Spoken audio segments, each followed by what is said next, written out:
The Millionaire's Promise Before Midnight. Hello, everyone.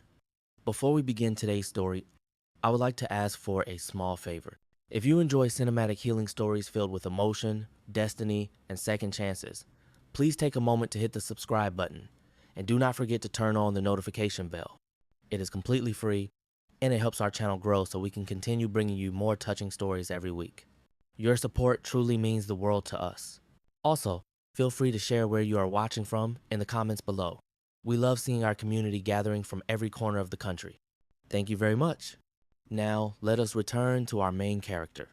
It was late evening in Maplewood, a small town tucked between winding rivers and long stretches of maple trees that had already begun turning deep red for the season. Every year on the same night, Maplewood held a quiet memorial for the wildfire that had swept across the town 12 years ago. It was not a grand event with speeches or loud gatherings. It was simple. It was solemn. Families walked to the old wooden bridge, held small candles, and placed maple leaves on the river to honor the lives and memories touched by that night of destruction. Emma Rivers walked alone toward the bridge, her steps soft against the damp wooden planks. She wrapped her scarf a little tighter around her neck, not to block the cold, but to steady herself. For her, this night was not just a memorial. It was the night she lost her parents. It was the night her childhood ended. And it was the night a boy had carried her out of the flames, though she never saw his face clearly enough to remember him. Emma came to the same spot every year, at the same hour. She was not superstitious, and she was not hoping for miracles. She simply wanted to stand where memory and reality crossed paths. Under the warm glow of the old street lamp, she placed one red maple leaf on the river's surface. The leaf drifted slowly away, spinning gently as the current carried it downstream. She was about to turn back when the sound of footsteps echoed along the bridge, heavy, steady, purposeful, not like the quiet shuffles of the townspeople leaving the memorial. This was different. It carried a weight she could feel even before she saw who it was. A tall man stepped into the halo of the yellow lamplight, raindrops sliding down the shoulders of his expensive dark coat. His presence felt out of place in the small-town simplicity of Maplewood, yet somehow familiar. His hair was slightly tousled from the chill wind, and his expression held both certainty and hesitation, as if he had prepared for this moment for years, and yet feared it would break him. His name was Aiden Hale, the son of the Hale family, the heir to a hotel empire, and the boy she once waited for at midnight on this very bridge. Aiden had not set foot in Maplewood for 12 years. The last time he had been here, he was a teenager with big dreams and a heart full of promises. But life had forced him into a different world, a world of responsibility, business training, boardroom obligations, and a pressure so heavy that it silenced his freedom. Yet tonight, something in him had pulled him back. Or perhaps it was not something, but someone. Emma froze as their eyes met, her breath caught in her throat. The world around them seemed to fade, leaving only the river, the dim light, and the echo of everything they had not said for 12 long years. Aiden took a small step forward. His voice was low, steady, and unmistakably sincere. "Emma, I wondered if you still came here." She did not answer at first. She was not angry. She was not surprised. She was simply overwhelmed. "Tonight is the memorial," she finally said. "I come every year." Aiden nodded slowly. "I know." The silence that followed did not feel empty. It felt full of memory, of unfinished conversations, of a promise broken long ago. Emma looked away from him, her gaze drifting to the river below. "You should not be here, Aiden. This night is heavy for many people." His reply came softly. "It is heavy for me too." And just like that, beneath the quiet memorial lights of Maplewood, two lives that had drifted far apart found themselves standing on the same bridge once again at the threshold of a story 12 years overdue. The morning after the memorial night, Maplewood woke up slowly, as if the town itself needed a moment to breathe. A thin layer of fog rested above the river, curling around the wooden bridge and drifting toward the small streets lined with maple trees. The sunlight had not yet broken fully through the gray clouds, giving the entire town a soft, muted glow. Emma Rivers unlocked the door to her family's clock repair shop, a place filled with the scent of polished wood and old metal. The store had been her father's pride and her mother's warm little world. After the wildfire 12 years ago, the shop had been rebuilt with the help of neighbors, but many of the items rescued from the fire were placed in the storage room and never touched again. She turned on the lights and walked toward the back, her steps quiet on the wooden floor. The storage room was still a mixture of memory and unfinished stories. Boxes labeled in her father's handwriting sat on metal shelves, and sheets of soot-stained cloth still covered the older items. Emma had always meant to restore everything, but she had only been able to handle one piece at a time. Some memories required patience. Some grief demanded slow, careful healing. Today felt like a good day to face one of those forgotten items. She opened a box marked unclaimed repairs. Most watches inside were ordinary, damaged by time or neglect, nothing unusual. Then her hand brushed against something colder, heavier. She pulled out a small wooden case with a faint Hale family crest engraved on the surface. She remembered hearing that the Hale estate once sent items to her family's shop for restoration back before the tragedy. Curiosity nudged her to open it. Inside lay a silver pocket watch, its surface slightly tarnished yet still elegant. The watch had a delicate engraving. For E until midnight, she did not know who E was supposed to be. The initials could belong to anyone. She only knew the watch must have been sent for repair years ago, right before the fire disrupted everything. Emma held it gently. The hands inside were completely still. The mechanism was frozen. The piece looked like it had not ticked for many years. She carried it to her workbench by the window. The faint morning light fell across the tools, brushes, gears, and tiny jars of oil. She placed the watch under a magnifying lens and studied its burned edges.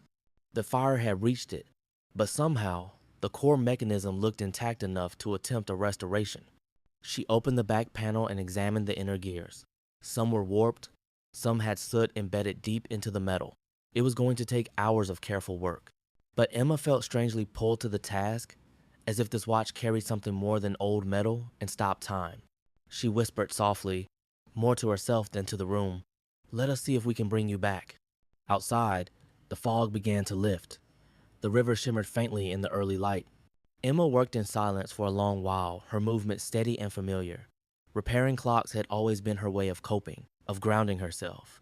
She liked the order of it, the precision, the idea that broken things could be understood, piece by piece, until they could breathe again. She sometimes wondered if people could be fixed the same way. Her mind drifted back to last night, to the moment on the bridge when she saw Aiden Hale for the first time in 12 years. It had been like seeing a ghost wearing a tailored coat. Part of her had felt an old warmth. Another part had felt the echo of a wound that never fully healed. She tightened one of the gears gently. She remembered the look in his eyes. She remembered his voice, softer than she expected after so long. The silver watch clicked faintly under her fingers, not enough to start, but enough to respond to the new alignment. Emma paused. Her breath caught. A piece of time had shifted. She leaned back, realizing something she had not allowed herself to admit last night. Seeing Aiden again did not only reopen an old memory, it awakened a question she had tried to bury long ago. Why did he leave? And why did he return exactly on the memorial night? She looked down at the silver watch resting in her palm. Time had stopped inside it, but something told her that time was about to start moving again for both the watch and her own life. While Emma worked quietly in her family shop that morning, Aiden Hale stood inside the top floor office of his newly built resort overlooking Maplewood. Through the tall windows, the town looked peaceful, almost untouched by time. Maplewood had a way of holding its memories close, as if the river, the maple trees, and the quiet streets had all agreed to protect what remained after the wildfire years ago. Aiden set his phone on the desk, but his hand hovered above it for a long moment. Sleep had not found him the night before. His thoughts kept circling the same image. Emma standing on the bridge under the dim street lamp, holding a red maple leaf in her hand, looking both familiar and distant at the same time. He had always imagined meeting her again, but reality was heavier than imagination. There had been so many things he wanted to say, yet every word felt too small for the years he had left unspoken. The resort staff knocked on the door lightly before stepping inside to give him a folder of reports. The business was on schedule, the opening ceremony was only a few weeks away, and the Hale board expected perfection. Maplewood might be a small town, but the investment behind the resort was enormous. Every detail mattered. However, none of that managed to pull Aiden's focus today. He nodded to the staff, thanked them, and dismissed them politely. When the door closed, the silence settled again. He walked to the corner cabinet and unlocked a drawer he rarely opened. Inside were stacks of envelopes, each neatly tied with a thin ribbon. They were letters he had written to Emma over the years. Letters he never mailed, letters filled with everything he was not allowed to say. He lifted the first envelope on the stack. The ink on the front had faded slightly. He had written it when he was 19, only a few months after leaving Maplewood. He remembered writing it late at night in a small student apartment that did not feel like home. He had written, "Emma, I am sorry. I wanted to explain, but I could not. I hope you will wait a little longer." But the letter never reached her. The Hale board had intercepted every attempt he made to contact her. They claimed it was for his protection, for the sake of the family's reputation.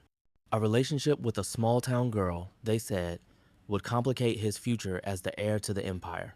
He placed that letter aside and picked up another one. This one carried a heavier weight. It had been written after his father's funeral. Aiden closed his eyes, remembering the night he lost his father. The hours following the funeral had been filled with meetings, legal documents, and pressure from the board members. He had been barely 18, yet they expected him to carry the entire Hale empire on his shoulders. Returning to Maplewood had been out of the question. The board had insisted he focus on education, training, and presenting a proper public image. His life had become a chain of obligations.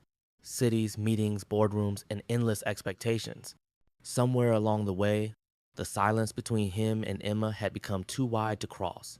But last night, seeing her again, all of that distance collapsed into a single moment. He opened one more envelope. This one was newer, written only a year ago. "Emma, if time ever gives me a chance to return, I will come back to you. I do not know if you will forgive me, but I cannot end my life without trying." His voice broke slightly as he read the words silently. He was not used to feeling shaken. In the world he had lived in for the past 12 years, emotions were liabilities. But here, in this town where he grew up, emotions came rushing back with a strength he could not hide from anymore. He placed the letters back into the drawer and locked it again. Then he walked toward the windows, watching Maplewood wake up fully in the morning light. Somewhere in that small town, Emma was working in her clock shop, probably unaware of how many pieces of his past still pulsed quietly in the shadows of her life. Aiden touched the glass, his reflection overlapping with the distant outline of the wooden bridge. He whispered to the empty room, "Emma, I wish I could rewrite everything." But time did not move backward. And there were still truths he had not told her. Truths that had shaped every choice he made. For the first time in 12 years, Aiden felt the weight of the silence he had carried, and he knew that the time to break it was finally approaching. Later that afternoon, as the sun began to break through the thinning clouds, Emma wrapped the silver watch carefully in a soft cloth. She had cleaned off most of the soot, realigned the outer shell, and gently polished the engraved initials. The mechanism was still not running, but she had managed to loosen the gears enough to prepare for a full restoration. It was not finished, but it was ready to be identified. Something inside her told her that this watch was not just another piece of repair work. It carried history. It carried a name. It carried a story that did not belong to her. She placed the cloth-wrapped watch into a small wooden box, then wrote a note for the owner in case anyone at the Hale resort recognized it. The Hale family had once been important clients of her family's shop, long before the tragedy that changed everything. Perhaps someone at the resort would know its origin. Emma stepped outside, locking the shop door behind her. The autumn breeze brushed against her face as the maple leaves rustled in waves of deep red and gold. She walked the short path from the town center to the new Hale resort. Its modern architecture stood in stark contrast to the older wooden buildings of Maplewood, but the warm exterior lights softened its sharp edges, making it feel less like an intrusion and more like an evolution of the town. She hesitated at the front entrance. Every interaction with the Hale family reminded her of a world she had never belonged to.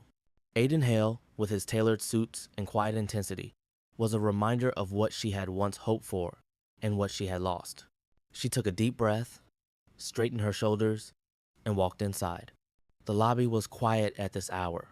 A few staff members greeted her politely, recognizing her from the previous night. She asked to see Aiden, and they directed her toward his office on the upper floor. As she rode the elevator, she held the wooden box tightly, unsure why her heart was beating faster than normal. It was just a watch. It was just a repair. It was nothing more than a forgotten item that needed to be returned. But deep down, she knew that was not entirely true. When she reached the office, the door was partly open. Aiden stood by the window, his posture stiff, as if he had been wrestling with thoughts that refused to leave him. He turned when he heard her footsteps. "Emma," he said softly, surprised but not displeased. "I did not expect to see you again so soon." She stepped inside, keeping her gaze steady. "I found something in my family's storage room," she said. "It was left there before the fire. I thought it might belong to your family." She set the wooden box on his desk and stepped back. Aiden opened it slowly. When he lifted the silver watch into his hand, his breath caught just slightly. His expression changed, shifting from curiosity to shock to a quiet ache that settled behind his eyes. "This," he whispered, "this belonged to my mother." Emma's chest tightened. She had not anticipated that answer. The engraving, the initials, the craftsmanship, suddenly it all made sense. Aiden held the watch as if it were something impossibly fragile. "She sent this to your parents' shop the week before she passed. We thought it was lost in the fire." Emma spoke gently. "It was in one of the boxes we saved. I am sorry I did not find it sooner." He shook his head. "There is nothing to apologize for. You brought it back." For a moment, neither of them spoke. The room felt still, suspended between past and present. Aiden placed the watch carefully on the desk. "Emma," he said quietly, "this is the only item of hers that ever went missing. My father looked for it for years." Emma nodded slowly. "I can finish the restoration. It may take time, but the inner mechanism is still intact. It can be repaired." Aiden looked at her, and the depth in his eyes felt heavier than the object between them. "Time," he said, "is something I have been trying to understand for a very long while." There was a pause, filled not with discomfort but with history. Emma sensed the shift in him, a softening, a vulnerability he rarely allowed anyone to see. She closed the box gently. "I will take care of it," she said, "I promise." As she turned to leave, Aiden spoke again, his voice low but steady. "Emma, thank you. You brought back something I thought I lost forever." "Okay." She did not look back, but her heart felt the weight of his words. She walked out of the office carrying more questions than answers. Little did she know that restoring the watch was only the beginning. Because sometimes, the moment a broken piece is found again, everything else begins to move with it. The sky over Maplewood darkened earlier than usual that evening. A thick bank of gray clouds pushed in from the west, and the air grew heavy with the unmistakable scent of incoming rain. Weather in the region was unpredictable in the autumn months, and tonight the wind carried a restless energy that felt like a warning. Emma finished her tasks in the clock shop earlier than planned. She wanted to bring the restored outer casing of the silver watch back to Aiden, along with a list of replacement parts she would need to complete the internal repair. It was not a finished piece, but the progress was clear enough that she felt it was right to update him. She wrapped the watch carefully and slipped it into the inner pocket of her jacket. As she stepped outside, the sky rumbled with distant thunder. Her pace quickened as she made her way toward the resort. Maplewood streets were nearly empty now, with residents hurrying home before the storm broke. When Emma reached the resort entrance, raindrops had begun to fall in scattered taps across the pavement. A staff member greeted her politely and guided her toward the elevator. She pressed a button for the 47th floor, where Aiden's temporary office and the main mechanical room for the lobby clock were located. The elevator rose steadily, but as it neared the top floors, the building shuddered lightly under a powerful gust of wind. The elevator lights flickered for a brief moment before stabilizing. The storm was coming in fast. Emma stepped out into a hallway lined with tall windows. The sky outside was nearly black, illuminated only by the occasional streak of lightning. She could feel the electricity in the air, a tense crackle that matched the unsettled rhythm of her own heartbeat.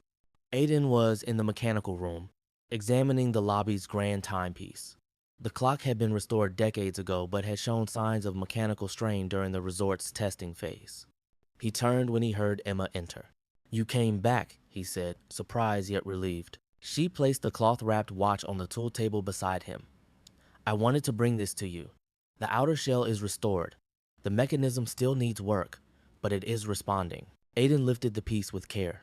The storm flashed behind him, casting shifting shadows across his face. "You have done more for this than anyone else could have," he said quietly. The wind howled outside, rattling the windows. Emma glanced toward the glass. "The storm is strong." I should go before it gets worse. Is one. Before Aiden could respond, the building shook with a sudden thunderclap. The lights flickered once, twice, and then cut out completely. Emergency light snapped on instantly, washing the room in a warm amber glow. Emma inhaled sharply. What happened? The storm must have taken down a transformer, Aiden said, already moving toward the control panel. Backup power is on, but some systems will be unstable. The hallway beyond the room fell silent, except for the low hum of the emergency generators. The wind beat against the windows with increasing force, and rain whipped across the glass in frantic patterns. Aiden turned back to Emma. The dim lighting softened the hard angles of his expression, leaving only sincerity behind. Emma, he said, his voice lower than before, since last night, there's something I have needed to say to you. She felt her breath catch. The storm outside seemed to fade into a dull roar. You asked why I was not there 12 years ago, he continued, and I owe you the truth. Emma stood still, her hands clasped together tightly. Aiden exhaled slowly, as if releasing a weight he had carried for far too long. My father collapsed that night. He passed a few hours later. I was pulled from the hospital straight into legal meetings. The Hale board insisted that I leave Maplewood immediately. They said an heir could not afford distractions. They controlled every piece of communication, every letter, every call. I tried to reach you, but nothing reached you. Nothing. The emergency lights flickered softly as his words sank into the quiet room. Emma felt something shift inside her. It was not forgiveness, not yet, but the beginning of understanding. 12 years, she whispered. You were gone for 12 years. I know, Aiden said, and not a day passed that I did not think about the moment I left behind. The storm raged on outside the windows, but inside the mechanical room, something else was happening. A tension that had lived between them for years began to loosen, pulled apart by the truth and the honesty of the moment. Emma looked down at the watch on the work table. Time stopped for this piece, she said softly. And maybe it stopped for us too. Aiden stepped closer. Then let us see if it can start again. The storm thundered once more, shaking the building, but neither of them stepped back. They stood together in the amber glow, surrounded by old gears, halted mechanisms, and the sound of rain that echoed like distant memories. Part 6 will reveal what the past has hidden and what the truth inside the old film will finally bring to light. The storm outside continued to hammer against the tall windows of the 47th floor. Wind rushed along the building's frame in long, hollow notes, and rain streaked across the glass in frantic patterns. Inside the mechanical room, the amber glow of the emergency lights cast a quiet stillness over Aiden and Emma, even as everything beyond the walls felt chaotic. Emma slowly stepped away from him, trying to steady her breath. She had expected answers, but hearing the truth spoken so plainly shook something loose inside her. It was difficult to understand how a single night one she had replayed for 12 years could have held so much pain for both of them. Aiden sensed her hesitation and gave her space, though his eyes remained on her as if trying to read every shift in her expression. He placed the silver watch gently back onto the work table and rested both hands against the edge, grounding himself. Thunder rolled again, deeper this time. The emergency lights flickered as the storm intensified. Emma glanced around the room, searching for stability. Her gaze landed on a small storage cabinet pushed against the far wall. The cabinet was slightly ajar, its warped wooden door struggling to stay closed. Something about it felt out of place in such a polished environment. Curiosity led her to pull the door open. Inside, the shelves were filled with boxes, folders, and old items labeled with handwritten notes. The top shelf held a wooden crate marked with a faded tag. Hale Estate stored items from Riverside House. She turned toward Aiden. This came from your family's old property? Aiden walked over and studied the crate. Yes, some items from our old house were transferred here because the resort stands on family-owned land. I have not had time to look through them yet. Emma carefully lifted the crate onto the nearest table. The wood was old, but surprisingly intact. She untied the thin rope securing the lid and opened it. Inside were items wrapped in cloth, framed photographs, letters, and a small metal film canister. Emma picked up the canister. The surface was scratched, but a handwritten label on the lid read, Super 8 fire footage 20 years. Aiden felt his chest tighten. I remember this. My grandfather filmed much of our family's life on Super 8 cameras. Some of the footage captured parts of the wildfire, but I have never seen this particular roll. Emma looked up at him. Do you have a way to view it? Aiden nodded and pointed toward a projector stored in another cabinet. There should be an old Super 8 viewer in here. My grandfather kept everything organized. They set the projector on a clear section of the table. The storm continued to rumble outside, but inside the room, the atmosphere became heavier with anticipation. Emma's fingers trembled slightly as she placed the film reel into the device. The projector whirred to life, its light casting a dim beam onto the nearby wall. At first, the footage was shaky and chaotic. Glimpses of bright flames consuming trees and sparks lifting into the air filled the projection.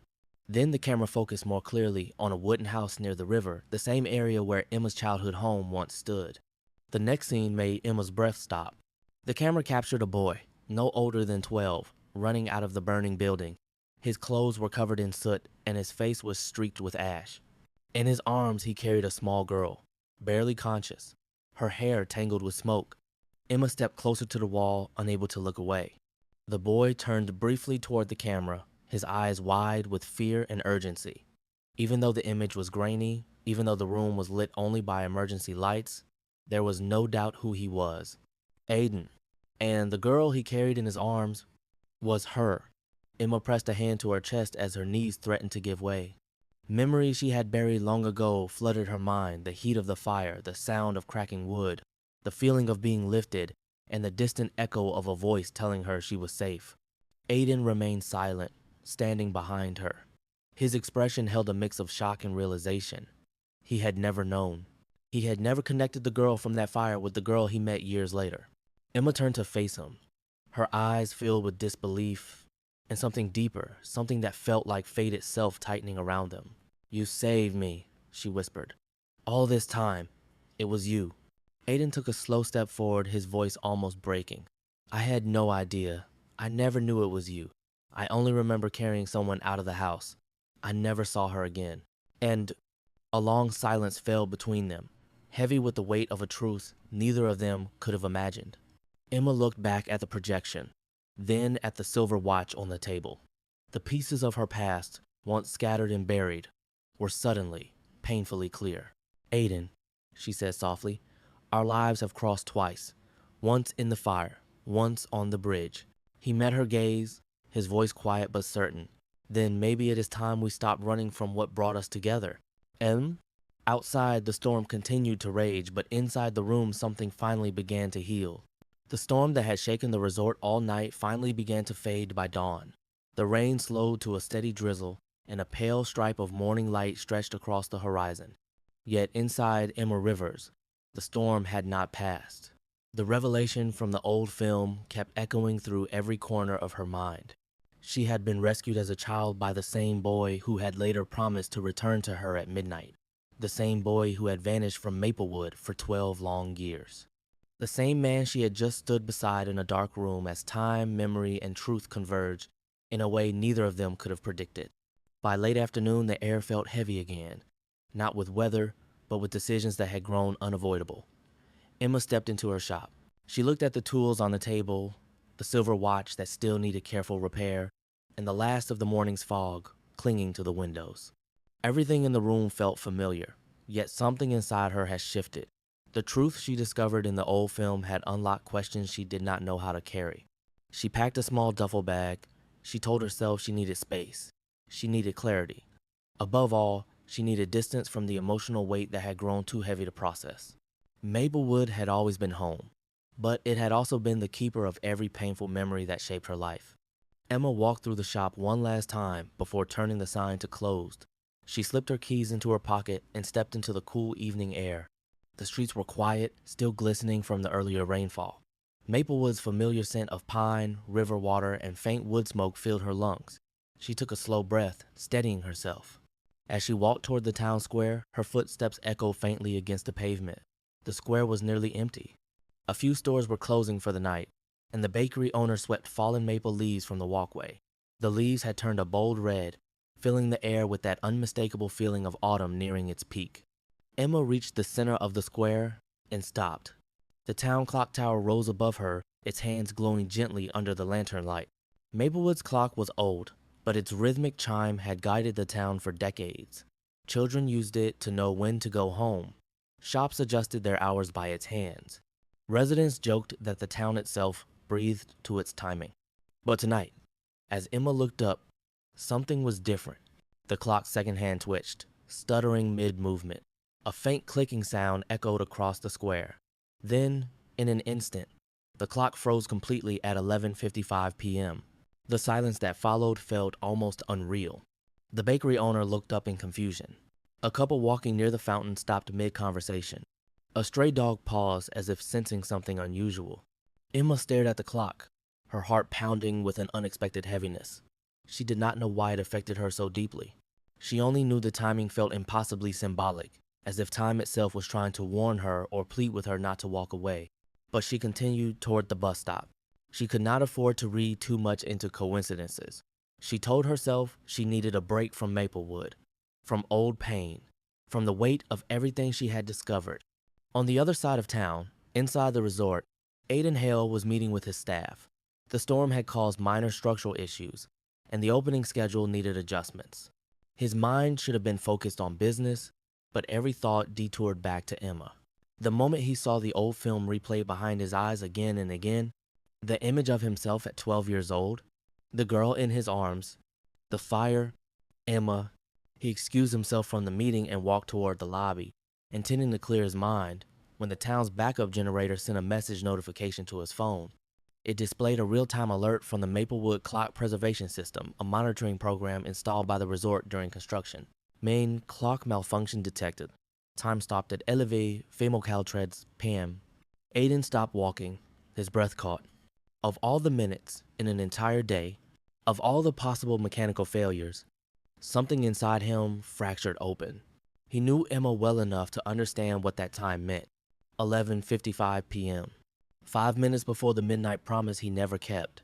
5 minutes before the moment that had haunted both of them for over a decade. A sudden urgency surged through him. He rushed outside into the cold night air. Raindrops still clung to the pavement, reflecting the warm street lamps like scattered shards of amber glass. Aiden looked across Maplewood, scanning the direction of the bus stop, the bridge, and the clock shop.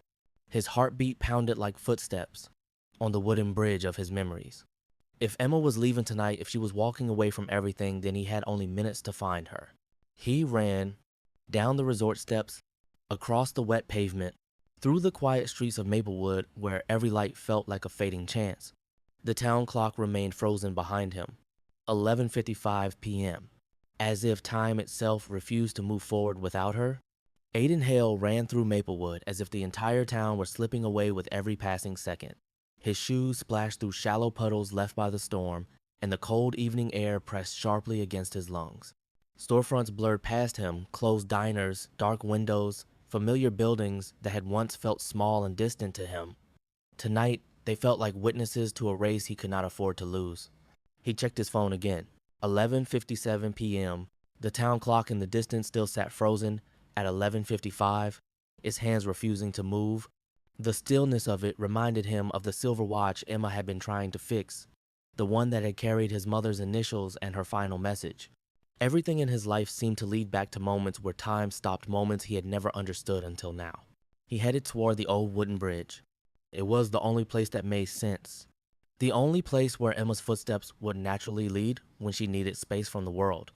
The wind rustled the maple branches above him as he reached the walkway leading toward the river. The bridge, illuminated by a single warm street lamp, stood like a quiet sentinel over the dark water below.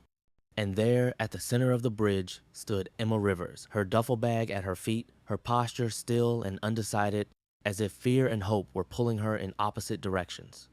Aiden slowed, breathless, not from the run, but from the sight of her. She did not turn when she heard his footsteps behind her.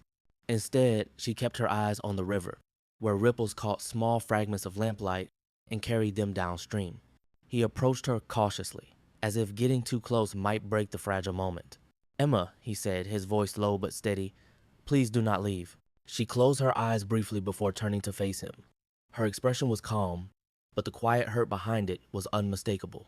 "Aiden, I cannot stay here and pretend everything that happened does not matter," she said softly. "There has been too much loss, too much silence. I need time to understand what all of this means." Aiden stepped closer, his chest rising and falling with deep breaths he could no longer control. I know I cannot undo the years I was gone. I know I cannot erase the pain I caused. But I am here now, and I am not running anymore. The wind swept across the bridge, lifting a few red maple leaves into the air. Emma looked down at her hands, then at the small wooden box she had placed beside her. The silver watch rested inside, still not fully repaired, but no longer frozen. She lifted it gently. Time stopped for this watch, Aiden. It stopped for your mother's memory. It stopped for the night we were supposed to meet. It stopped the night of the fire. She held it out to him, and maybe it stopped for me too. End of record. Aiden reached for the watch, but instead of taking it, he wrapped his hands around hers, holding both her and the watch carefully. His voice cracked as he spoke. Then let me start it again with you. Emma's eyes met his, filled with the weight of 12 years of unanswered questions. She shook her head slowly.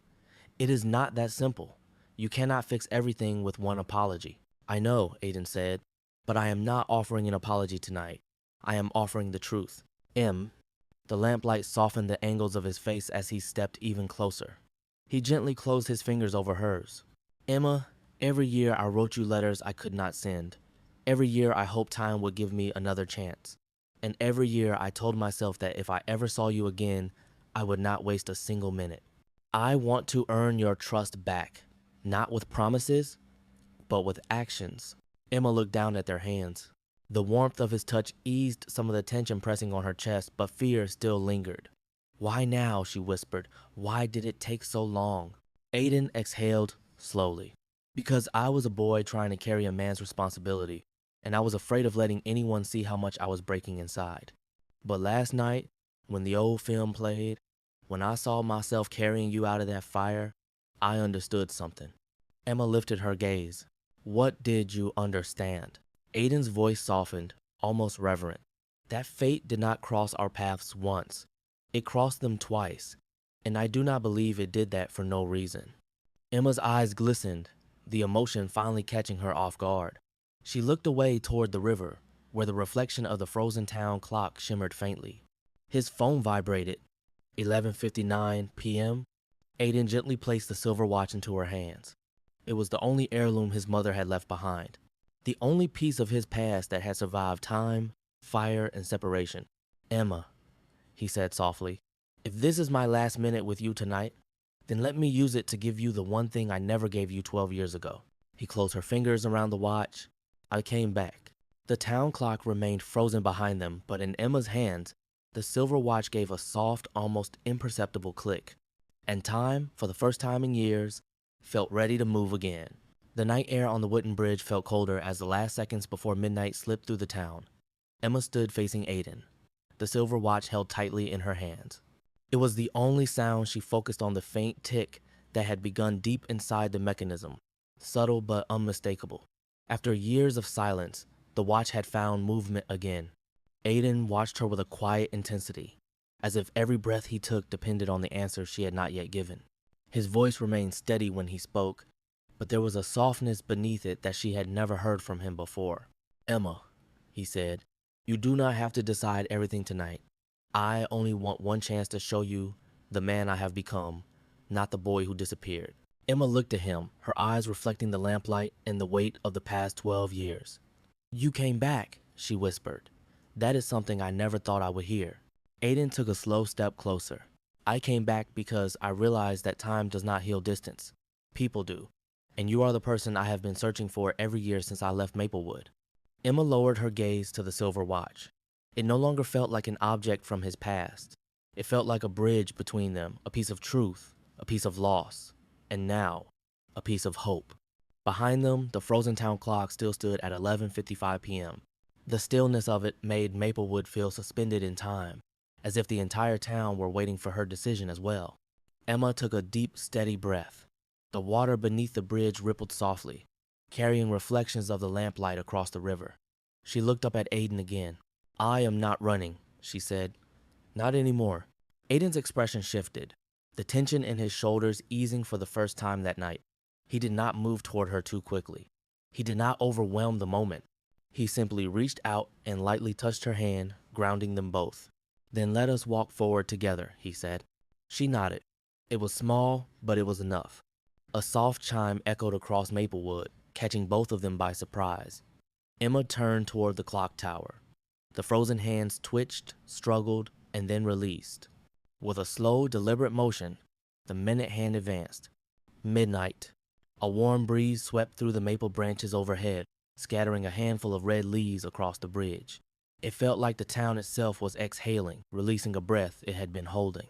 Aiden watched the moment unfold, then looked back at Emma.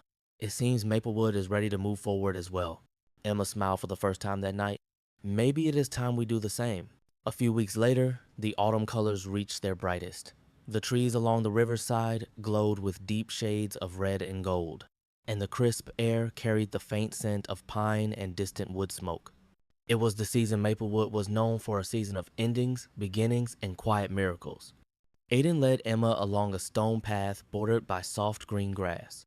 The river shimmered beside them, its surface reflecting the vibrant red maple trees lining the bank. Near the water stood a small wooden house, aged, simple, and full of history. This place, Aiden said gently, was part of my family's old property. It survived the wildfire, but it was left untouched for years. I began repairing it the morning after the storm. It felt right to start here. Emma stepped onto the porch. The wood beneath her feet was smooth and warm from the Sunday. The windows looked out toward the river, offering a view that felt like peace itself. It is beautiful, she said. It is not finished, Aiden admitted, but neither am I. I would like to rebuild this place fully, and I hope you will be part of that process. Not because I expect anything from you, but because this home has always been connected to our story, long before either of us understood it. Emma walked slowly to the porch railing. The breeze lifted her hair, and the sound of the river moved like a steady heartbeat. She turned back toward him. Aiden, I came here tonight, ready to leave Maplewood. I thought distance would protect me from the past, but now I see that healing does not come from running away. It comes from choosing what is worth staying for. Aiden stepped beside her. And what have you chosen? Emma held up the silver watch. It ticked softly in her hand. I choose to give time a chance. I choose to let it move again. Aiden's breath deepened, and a quiet warmth spread through his expression. Then I promise you this, he said, placing his hand gently over hers. I will be here through every second of it. The river flowed. The maple leaves swayed. And for the first time in 12 years, both of them felt time moving in the right direction. Because some promises need years to find their moment. And some hearts need the stillness of a small town to learn how to begin again.